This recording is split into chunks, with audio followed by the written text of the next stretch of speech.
வணக்கம். தமிழக மக்களை அனைவரும் நலம்தானே? நான் நலம். தாங்கள் நலமா? யார் இவர்? முகரை தெரியாதவர் ஆக இருக்கிறாரே என்று ஒரு சந்தேகம் மனதில் எழும். நமது சந்தேகத்தை பிறகு வைத்துக் கொள்வோம். நமது தமிழகத்திலே நடைபெற இருக்கக்கூடிய சட்டமன்ற தேர்தலில் அனைவரும் வாக்களிக்க உள்ளீர்கள். ஓட்டு உரிமை பெற்ற அனைவருமே வாக்கு அளிக்கக்கூடிய தகுதி பெற்றவர்களாக அரசாங்கத்தால் அங்கீகரிக்கப்பட்டு உள்ளீர்கள். ஒரு காலகட்டத்தில் அரசியல்வாதிகள் விலைவாசியை பற்றியும் ஜாதிகளை பற்றியும் சொல்லி வாக்கு சேகரித்து கொண்டிருந்த காலம், அந்த காலம் இன்று தலைகீழாக மாறி இலவசங்கள் என்ற பெயரிலே வாக்கு வேட்டை நடத்தப்படுகிறது. குறிப்பாக பெண்களை மையப்படுத்தி இலவசங்கள் ஒரு நல்ல தீர்வாக அமையுமா என்று கேட்டால் இலவசங்கள் நல்ல தீர்வாக அமையாது. பெண்களுக்கு இலவசங்களை 1000, 2000, 1000, 2000, 2500, 5000, 10,000 என்று அறிவிக்கும் அரசியல்வாதிகள் பெண்களுக்கு எல்லாம் குடும்பத் தலைவன் ஏழை குடும்பத்தில் உள்ள அனைத்து ஆண்களுக்கும் அல்லது பெண்ணுக்கோ ஆண்களுக்கோ வசதி வாய்ப்பிலே பொருளாதாரத்திலே கீழ்நிலையில் உள்ள அனைத்து குடும்பத்தில் ஒருவருக்கு அரசு பணி வழங்க முடியுமா? டாஸ்மார்க்கை இழுத்து மூட முடியுமா? இன்று ஆண்கள் எல்லாம் சம்பாதிக்கும் ஒரு நாளைக்கு 500 800 சம்பாதிக்கிறாங்கன்னா அதில் பாதி குடிச்சிட்டு போகிறான். வீட்டுக்கு சரியாக பணம் போகிறதில்ல. அவன் உழைக்கும் பணத்தை குடித்து விட்டு போகிறான். ஆகினால அந்த பெண்கள் எல்லாம், ஏழை பெண்கள் எல்லாம் கஷ்டப்படுறாங்க. இங்கே ஆண்களுக்கு மது போதையை கொடுத்து விட்டு பெண்களுக்கு இலவசங்களை வழங்கி கொண்டார். நான் இப்படி வாங்கி கொள்கிறேன், அதை இப்படி உங்களுக்கு 200 ரூபாய் தருகிறேன் என்று ஒரு கண் துடைப்பாக நடத்தப்படுகிறது. இலவசங்கள் வேண்டாம் நமக்கு. உங்களுடைய பெண்களாகிய உங்களிடம் நான் ஒரு கேள்விக்கணையை தொடுக்கிறேன். நீங்கள் எல்லாம் சிந்திக்க வேண்டும்.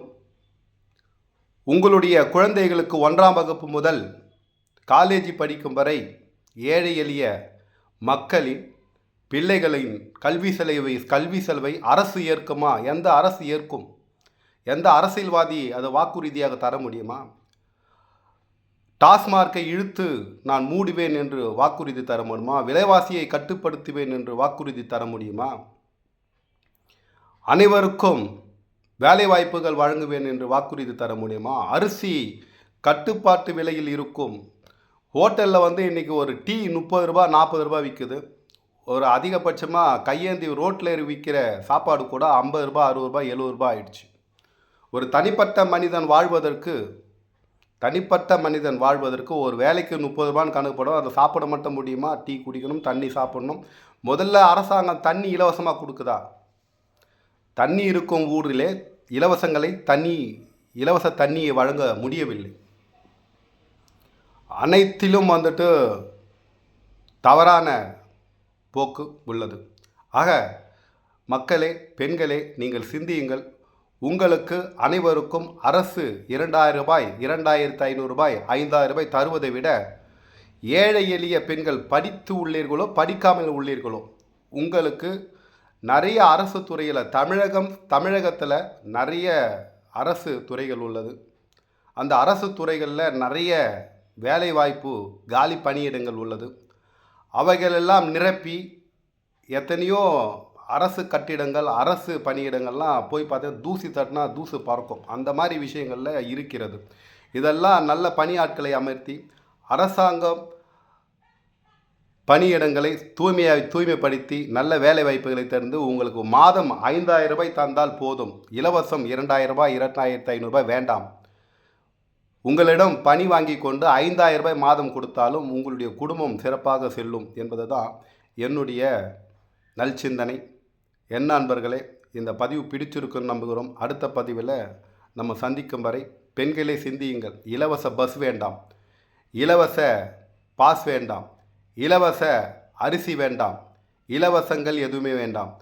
விலைவாசி பஸ் விடுறாங்கன்னா அந்த பஸ்ஸுக்கு குறைஞ்சபட்சம் எங்கே சென்றாலும் பெண்களுக்கு 5 ரூபாய் என்று வசூல் பண்ணாலும் கூட அது அரசாங்கத்திற்கு நெருக்கடி தராது.